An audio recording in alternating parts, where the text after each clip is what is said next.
सुधांशु जी, UP में सरकार है, मध्य प्रदेश में शांत रहिए, सुनिए, तमाम जगह सरकार है, छत्तीसगढ़ में कराइए ना जातिगत सर्वे, वहाँ पर सर्वे का नाम सुन के सांप सूंघ जाएगा। क्यों भाई, ये क्यों डिस्टर्ब करने लगी? इंदिरा गांधी बतौर प्राइम मिनिस्टर 15 अगस्त 1983 को बोल रही हैं कि जो लोग जात पात की बात कर रहे हैं वो देश को पीछे करना चाहते हैं। बोलिए, इंदिरा गांधी सही या राहुल गांधी सही?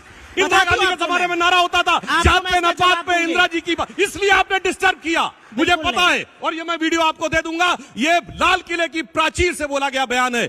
हेलो दोस्तों, आज की वीडियो में हम आपके लिए एक धमाकेदार डिबेट लेकर आए हैं जो आपको बहुत मजा आएगा। तो दोस्तों तैयार हो जाइए, क्योंकि इस डिबेट में आपको मिलेंगे तीखे तकरार और दिलचस्प मुद्दे। तो बिना देरी किए चलिए शुरू करते हैं आज की जबरदस्त डिबेट। मतलब जातीय जनगणना का क्रेडिट बिहार में बीजेपी ले रही है ना? यूपी में आपकी सरकार बीजेपी ले रही है। ये तरीका ठीक नहीं है भाई, मेरे हर बार में डिस्टर्ब करने लगती है।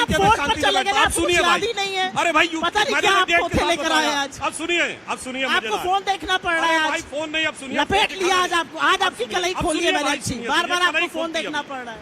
रुकिए, अरे यार क्या फोन वोन देख रहे हैं? नहीं, यहाँ नहीं, यहाँ नीचे लगाइए तब आएगा नीचे। मैं तो चाहूंगी, ये टीवी नहीं है तो इन लोगों को सुनाई नहीं देगा। आप बोल दीजिए। मेरा विश्वास जातिवाद में नहीं है। मैं तो नकल में भी अकल की जरूरत होती है, सब मैं करती हूँ, लेकिन टीवी पे करती हूँ तो आवाज पहुँच जाती है, यहाँ पर लोगों को सुनाई नहीं देगा। अपने को एक माने, इस महान देश के महान नागरिक अपनी तही को माने।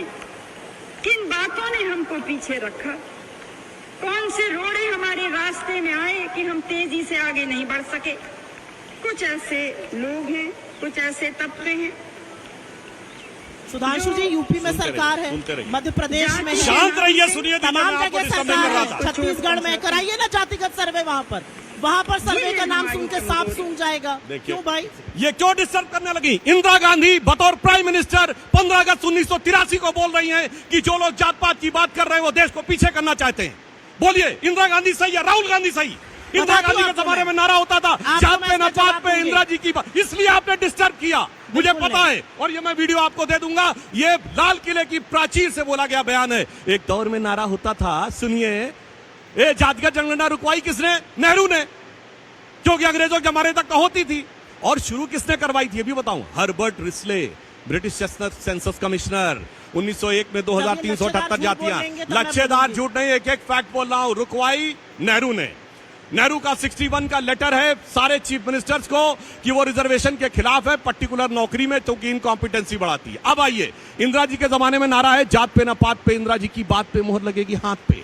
अब आइए, 6 दिसंबर 90 को Rajiv Gandhi ji floor of the house पे कहते हैं कि वो रिजर्व मंडल का विरोध करते हुए कहते हैं कांग्रेस पार्टी जात पात में विश्वास नहीं करती है। और अब ये जानते क्यों आए? आपको बात बताऊं, वक्त के साथ बदलता आपने किसी का चेहरा इतना नहीं देखा होगा। 2014 में राहुल गांधी, उससे पहले क्या थे? एकदम क्लीन शेप, बढ़िया बबुआ टाइप माहौल बने हुए, हिंदी में शपथ ली। व्यक्तिगत पे आएगा तो फिर मोदी जी की भी भाव भंगिमा और व्यक्तिगत पे चली जाऊंगी। बोल लीजिएगा, बबुआ शब्द का जो आपने प्रयोग किया, अरे बोलने दीजिए, आप बोल दीजिएगा। अरे बोलिएगा, अभी मैं जवाब देता हूँ, उसके बाद मैं जो बोल लूँ तब बोलिएगा। और उसके बाद हिंदी में शपथ ली और ईश्वर के नाम की शपथ ली 2014।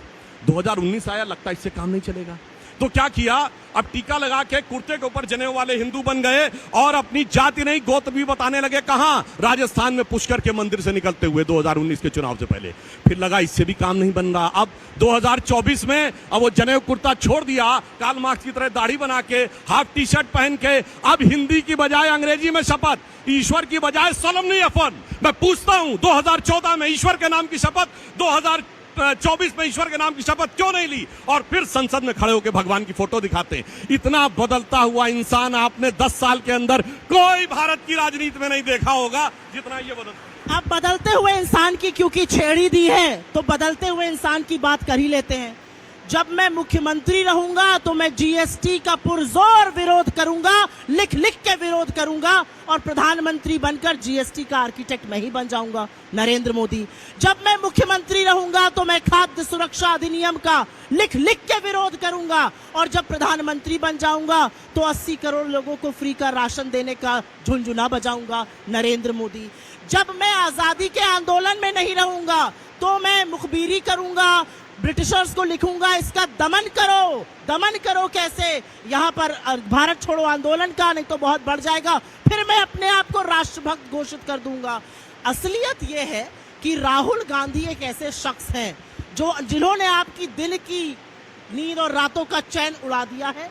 और असलियत यह है कि आपको समझ में नहीं आ रहा है कि उनके उठाए मुद्दों से कैसे निपटे। राहुल गांधी टी शर्ट पहने, क्लीन शेव रहे, दाढ़ी रहे, इस पर ज्यादा चिंतित है भारतीय जनता पार्टी।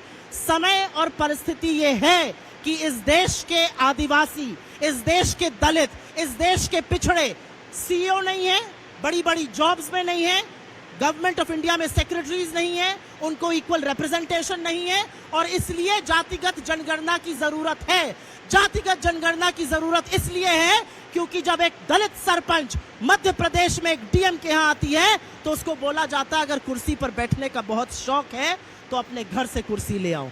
78 साल हमने आजादी के मनाए हैं और एक दलित सरपंच औरत को यह बोला जाता है कुर्सी पर बैठने का शौक है तो ये लेकर आओ। ये सवर्ण नहीं समझेगा, ये आप में से अधिकांश लोग नहीं समझेंगे, ये सुधांशु जी नहीं समझेंगे, लेकिन एक ये दलित, एक आदिवासी और एक शोषित वंचित समाज का व्यक्ति समझेगा। इसलिए जातिगत जनगणना की जरूरत है। और एक बात सच है, राजनीति में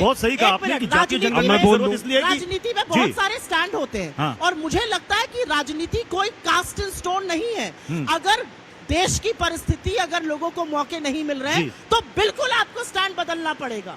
बीजेपी ने जीएसटी क्यों लाई, बीजेपी ने विमेंस रिजर्वेशन बिल क्यों लाए? क्योंकि पहले जब राजीव गांधी पंचायती राज लाए और उसमें विमेंस रिजर्वेशन की बात थी, 5 वोट से वो हराया गया था, 5 बीजेपी के लोग थे, इसके खिलाफ थे, अब लेकर आए।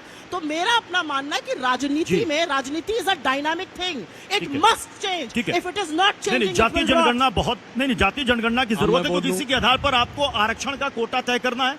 1931 के आंकड़े, देश की आजादी से पहले के आंकड़े। एक मिनट में बात करना, एक फैक्ट, एक मिनट,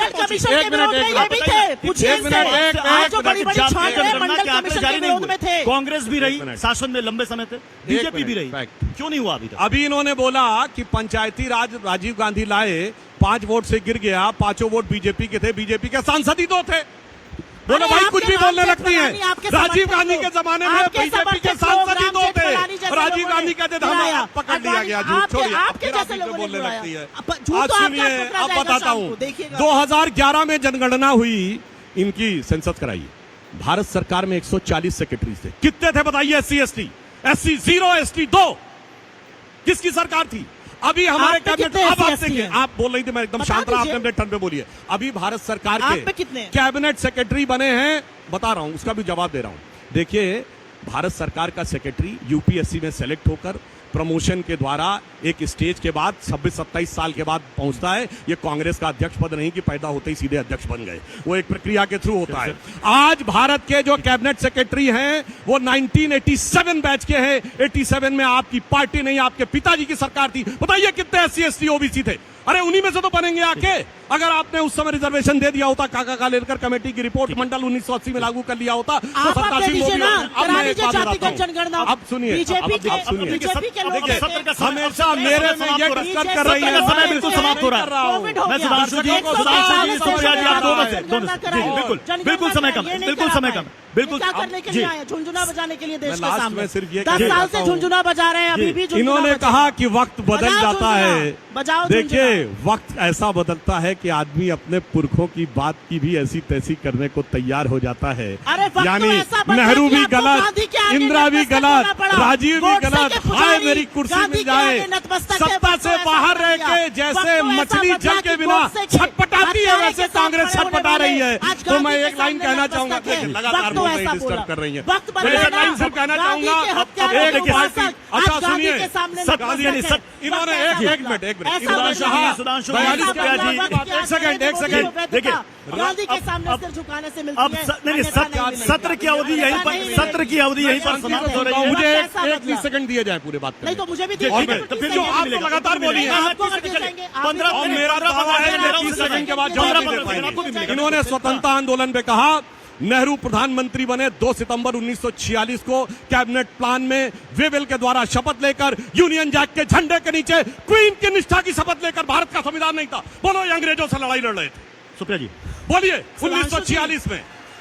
सुधांशु जी, यहाँ पर बैठा हुआ 4 साल का बच्चा भी जानता है कि अंग्रेजों से लड़ाई किसने लड़ी, शहादत किसने दी, तिरंगे में कांग्रेस का नेता जो गोली से मारा गया, एक कांग्रेस का नेता जो फांसी हुआ, आजादी की लड़ाई लड़ी, एक आपके कांग्रेस का लोगों ने नेता को अंग्रेजों काला की पानी बुरी मिले। लड़ी, सत्र- आपके सत्र- लोगों ने सत्र- फांसी सत्र- लड़ी, समाप्त हो रही है। आपके लोग गांधी के हत्यारे, अरे जिन्होंने आप गोडसे के लड़े, पुजारी सारा हैं, उनको मिल गया। ऐसे होते हैं, गोडसे के किस्म के पुजारी एक हैं, बार गोडसे मैच के हो जाए, पुजारी तो फिर हैं, वही है। अंत गोडसे होने का के नाम नहीं लेते। पुजारी, तो मैं एक आप बहुत बहुत गाली शुक्रिया देते हैं। सुधांशु जी, सुनिए, जी, बहुत बहुत गोडसे शुक्रिया के पुजारी, हमारे गांधी साथ के जुड़ने आगे के लिए, से एक लाइन। हमारे इस मंच में गोडसे के शामिल होने के पुजारी, लिए। देखिए। गांधी- तो दोस्तों आज की डिबेट यहीं खत्म होती है। हमें उम्मीद है कि आपने इस डिबेट का पूरा आनंद लिया होगा। अगर आपको वीडियो पसंद आया हो तो लाइक और शेयर करना ना भूले।